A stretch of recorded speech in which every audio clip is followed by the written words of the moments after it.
the Future Trunks slash Goku Black slash Zamasu arc, which I'm guessing they're gonna just call this Dragon Ball Super Trunks. Once again, this is the part where looking at the creator's vision and from a narrative and visual standpoint, the Goku Black arc is where Dragon Ball Super, I really feel, started music wise and visually wise, really hitting on all cylinders. As I mentioned, I put over Sumitomo's music. He was on fire with this arc, the Goku Black arc.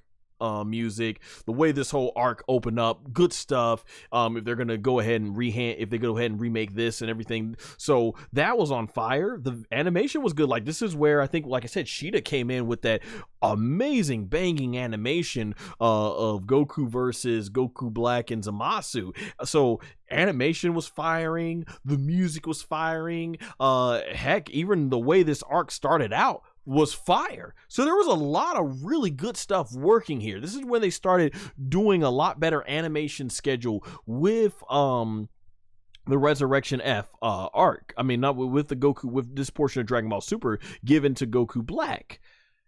But the thing that I have to wonder is, narratively speaking, there's some big narrative issues when it comes to this. And from what I've heard, because I haven't read the manga, but I'm aware of a lot of the key details, the general fan consensus in the manga of this is that it's stronger in the manga despite some issues. So like there's the thing, like Super Saiyan Rage for Trunks, which I felt was they ended up doing like a in the manga to just a powered up version of his Super Saiyan 2 form.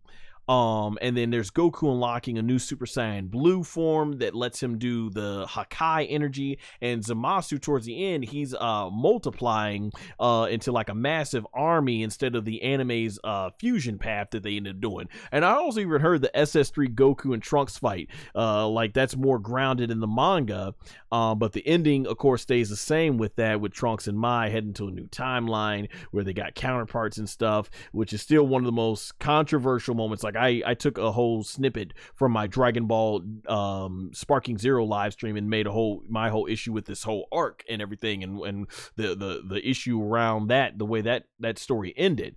The manga had some really good stuff there. So when we look and dissect this, yeah, the arc is more grounded with SS3 Goku versus Trunks, SS2 Trunks or something and stuff. So implementing that from the manga into this enhanced version for the anime, I think is definitely a good desire. Keep the intro though, the way it started off with Goku Black killing Bulma, aka Bluma, man, that should stay. That definitely should stay. But from a narrative standpoint, and I talked about this, it was really hard to follow the Zero Mortals plan and what exactly they were trying to do. I'll say, keep this in here. I thought it was freaking hilarious when when Zamasu he feels that humanity or just the mortals will not do better, and he uses the time machine because he didn't like how these dinosaur humanoid creatures were beating each other up with their fists and everything and stuff like that. And then he fast forwards, like I think it was 1,000 or 10,000 years in the future, and they only evolved to realize instead of beating each other up with our fists, we could take these big clubs and bang each other upside the head with it. That was hilarious. I don't know if they're going to keep that in this enhanced version of Dragon Ball Super for Goku Black, but whatever. Okay, they might take it out. It's not important, but something that is rather important is the Zero Moral plans. So a lot of things that I said was that I said it in my my Dragon Ball Sparking Zero playthrough when I was playing the Goku Black arc. The thing in there is that it was hard because you see it through Super Buu and Kid Buu. They're talking about erasing all mortals and building a new utopia and stuff. So it's kind of like, oh, okay, while you all are up here having tea and crumpets, do what Super Buu did. If you want to just get rid of humanity but maintain the planets and all that stuff, then do what Super Buu did. Do that human extinction attack and wipe everybody out in and just one shot. Because if Super Buu, who's far infinitely weaker than Goku Black and Zamasu, then go ahead and do that. But that's not what they did. So, you know, they're also talking about, you know, they want to destroy everything, I guess. And so I'm like, oh, okay, well, in that case, do what Kid Buu did. Form a death ball of destruction, as I call it. Go like Kid Buu, yeah, and blow up the entire planet. But they don't. And it's weird. They're just sitting around in some sort of home, chilling, having tea and crumpets or whatever, and Mai is able to hold them off with a shotgun or a rifle and Trunks, like you guys see there. And I'm like, there's probably barely anybody left on that planet, and stuff. I'm like, what are y'all waiting for? What do you do? Like, clearly these two have the ability to wipe out everybody on the planet. Clearly they have the ability to destroy the planet. So what exactly are you trying to do with the Zero Mortals plan?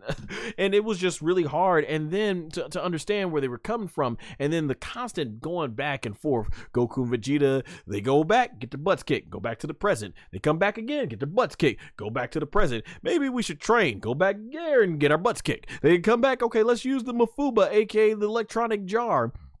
And do the evil containment wave. Oh, well, Goku's like, I forgot it. And I'm like, oh, you idiots. And, you know, Vegeta was like, oh, you idiot, why am I not surprised? And I'm like, they couldn't have come up with any more creative ways to make it where Goku Black and Zamasu are a threat to Goku and Vegeta.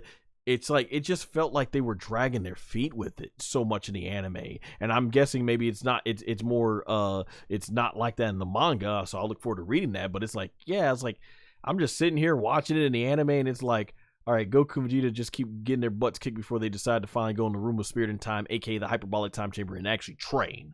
And the only reason why the planet's not in danger is because Goku, Black, and Zamasu are not obviously taking this serious enough. They could wipe everyone out on the planet. They could destroy the entire planet. They don't.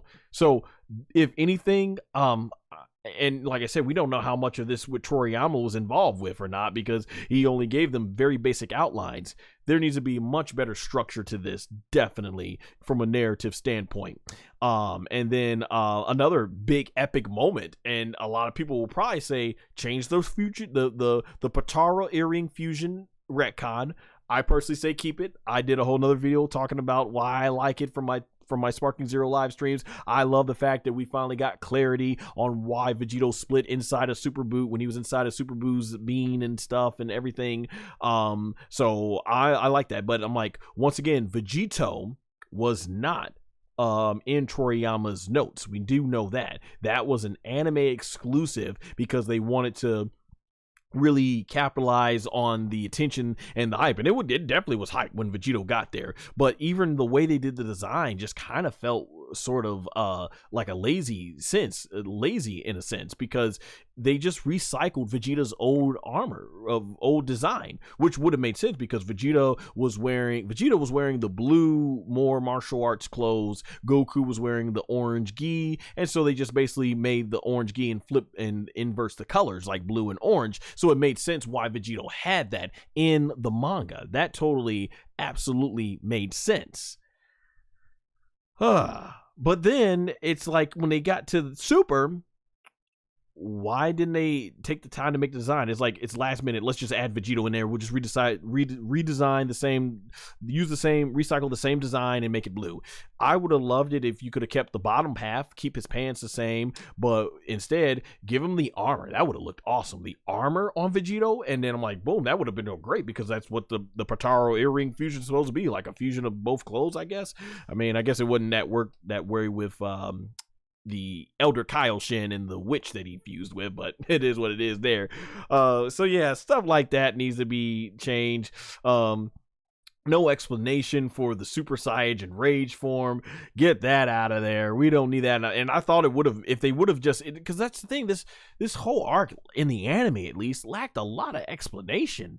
if they would have added that on, it would have been good, because it's like, okay, is this Super Saiyan in blue? It looks like the blue aura, or is it Super Saiyan 2? I think if they would have maybe done some explanations of Vegeta being Super Saiyan blue, and all that stuff and everything, I think if they would have done some explanations of that, I think it would have been better. Like, the idea is that, okay, Trunks is a hybrid Saiyajin, and so when he tries to unleash the God Ki, he can't fully go there. So he only gets about half the power and half the Super Saiyan 2 power, but they didn't even explain it. It was just rage, and they never explained it. We had to find out until it was announced in marketing material that it's going to be called Super Saiyan Rage, and then they don't explain the sword and the Genki Dama and Spirit Bomb. Like, when did he learn it? Maybe if they would have done some explanation that Goku taught him, like, just so much that was not explained. Heck, I would have loved to seen Goku, the story of Trunks against Babidi and Dabuda,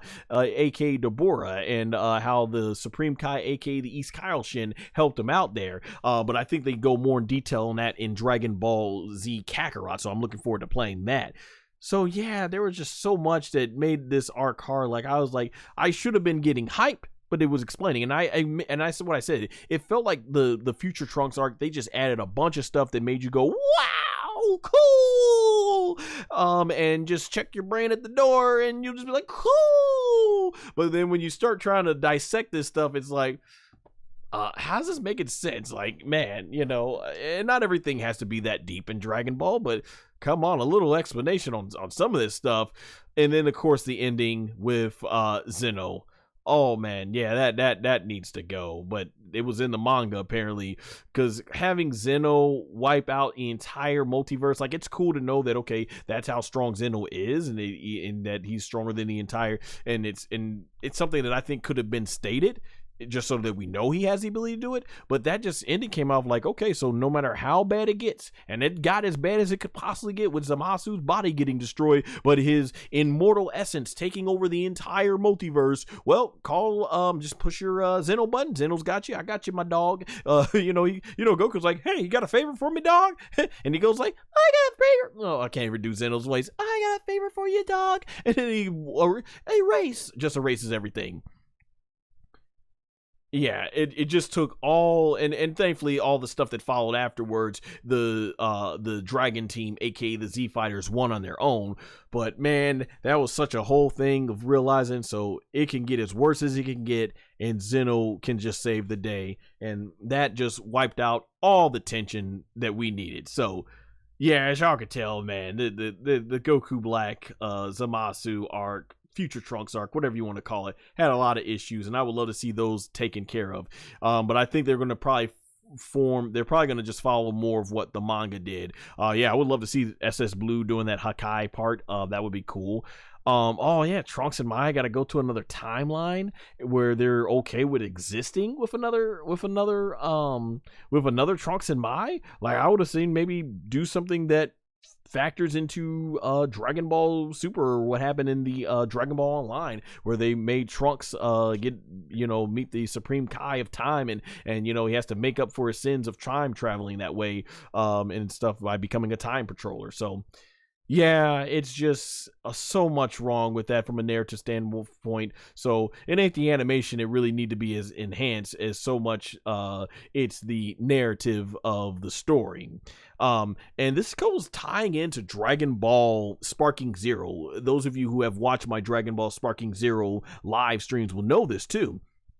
I was thoroughly impressed and blown away by the Goku Black What If story and Gohan's story mode campaign for Dragon Ball Sparking Zero episode battle. I was like, whoa. And the way they tied it in, because I'm like, from an emotional standpoint, that actually makes a lot more sense.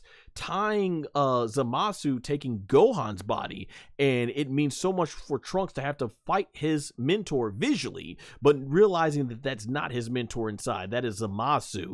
And the way they did the ending too, and I think it was in Trunks' what if story as well, but these Goku Black what if, Zamasu what if stories, they actually have their where they're where Goku's incompetent about the Mafuba, and he does it in the evil containment way and all that stuff, and they actually kill Goku Black and they trap Zamasu inside, seal him up, and I think Beerus and Whis or something takes him to, or the Supreme Kais, they take him to a place where none of the other gods will probably be able to get him, or he'll be under safekeeping. It's kind of like similar to how, if you guys follow Naruto Shippuden, second half of the Naruto manga, when Hiden is blown up into multiple bits and pieces and he's buried alive, and I guess he's sealed there forever, or whatever, or his remains are sealed there forever. Yeah, it was kind of like that, and I was like, I like it. I like that the Dragon Ball Sparking Zero writing staff actually came up with ways to improve the Goku Black arc and make it to where they didn't need Zeno. So heck, I would say even steal from some of the Sparking Zero stories for this enhanced version. But I'm guessing we're gonna get more, like I said, more of the manga version animated, which at least that does sound like it's better. But that ending, unfortunately, is sticking with us here. So yeah. Let me know in the chat or the comment section below what you guys would like to see in terms of an enhanced version of Dragon Ball Super Future Trunks arc.